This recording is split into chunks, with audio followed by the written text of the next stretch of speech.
Coach, thank you so much for joining us on the call. We just get your thoughts on your on the state of the Huskies during the postseason, maybe specifically on the matchup with Tulane, please.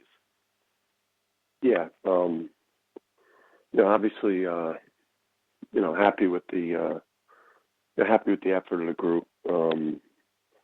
With just kind of the combination of some really close, tough losses against some very good teams, both in the non-conference and in conference play, and with the two devastating injuries to Tyler and a Cook, but to watch the way that the teams battled and continue to grow and develop in year two of the program. It was an incredibly rewarding regular season for us, and obviously we're excited for the opportunity to compete for a championship this week in Dallas, Texas. We'll take questions for Coach Hurley at this time. Press *1 on your telephone keypad to join the queue. Then the operator will introduce you.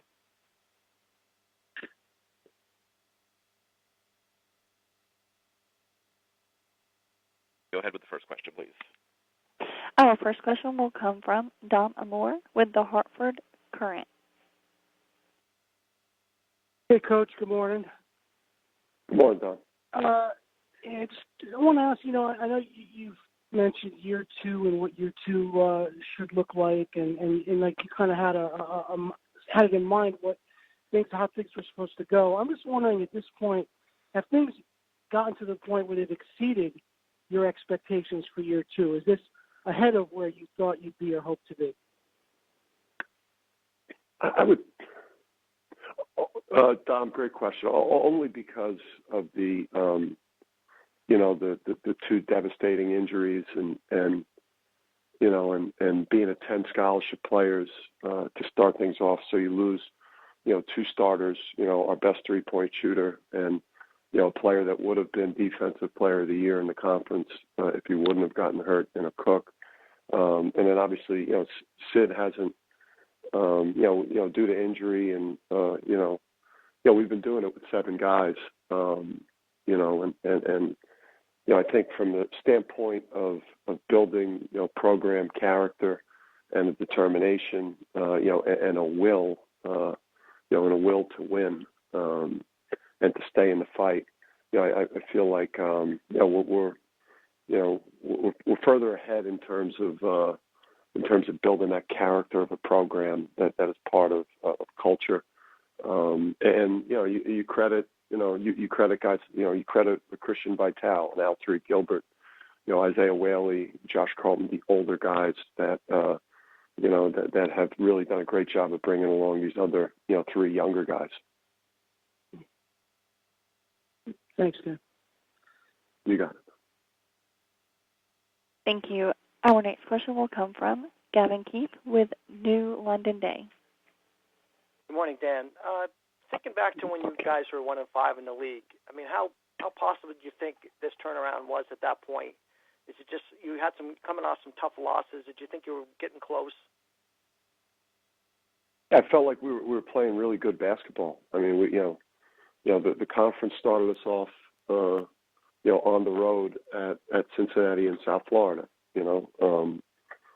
Two of Cincinnati, who along with Houston has been running the league, and then South Florida, who was a trendy pick, without the devastating injury. But the schedule was made before he got hurt. So we were given obviously the Villanova game thrown into our conference schedule, and then sending us to Houston, right after that Villanova game. So we knew that the schedule was very challenging. That we had a young group, and that we were going to have to endure a very challenging schedule.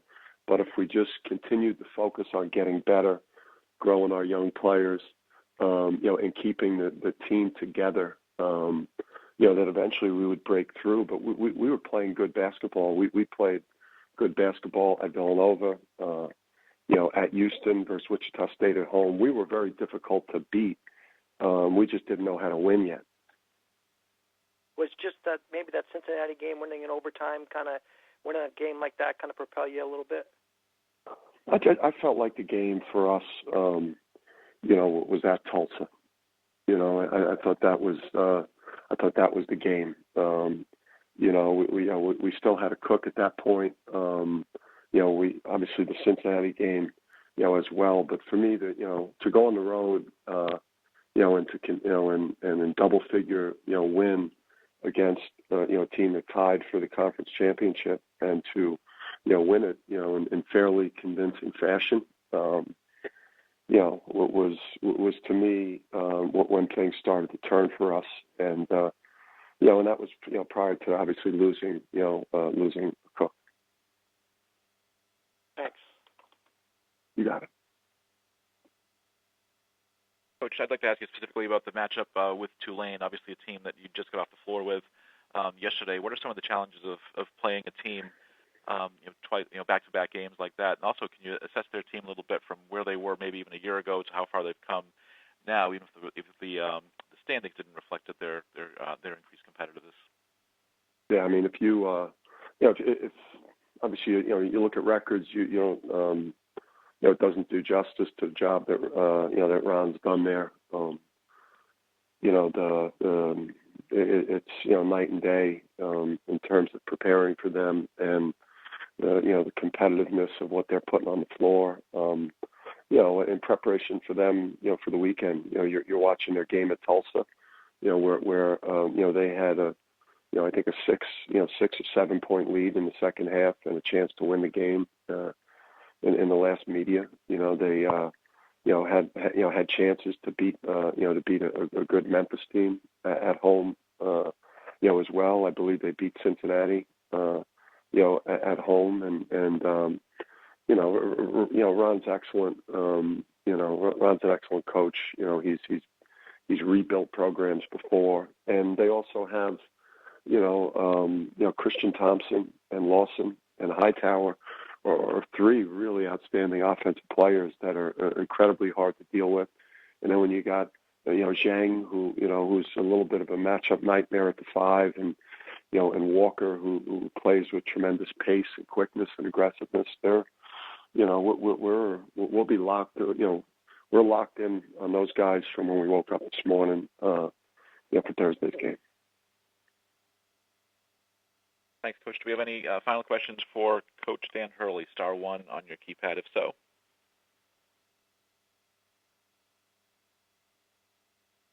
Have a couple more. We can go back to questions, please. Thank you. Our next question will come from Nam Watt with UCGV Sports. Hey, Coach. Nam Watt here, UCGV Sports. Last week in school before spring break for your team, how do you keep the team locked in both academically and on the court and in practice so that they're really ready to go on Thursday? Yeah, it's just it's just part of the way that our organization functions. We're going to do the next thing that we've got to do to the best of our ability. We're going to be a little bit early for class. We're going to give maximum effort in study hall. We're going to maximize our education, and we're going to do a great job of recovery today and in preparation for Tulane. And it's really just a culture thing.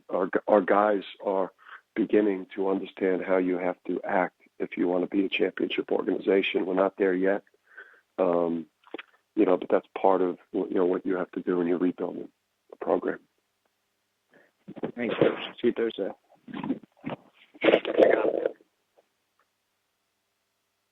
Thank you. Our next question will come from Dom Amore with the Hartfield Current.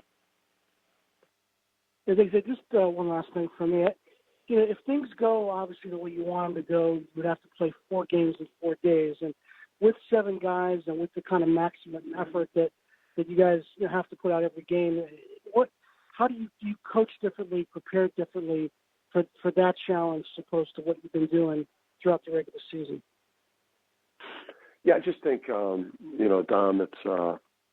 it's already impacted our practice. I think there's a slippage. That when you get down in numbers, the thing that it affects most is your defense, and because defense is something that this time of year, you want to be doing 15, 20 minutes of live man shell work, tightening up ball screen defense, tightening up closeouts, tightening up weak side help, and when you're at 7 guys, which is kind of basically where we're at, with Sid, who we can use a little bit right now. Just the defensive end of the court is where you begin to suffer. But I don't worry about the 4 days. We're locked in on Thursday. We know we've got. We've played ourselves into having a great opportunity, this week, to get started, versus Tulane, and if we're fortunate enough to win, then things will get very exciting for us. Yeah, thanks, Coach. You got it. Coach Hurley, thanks so much for your time this morning. Safe travels to Fort Worth. Looking forward to seeing you on Thursday. Appreciate it, man. See you.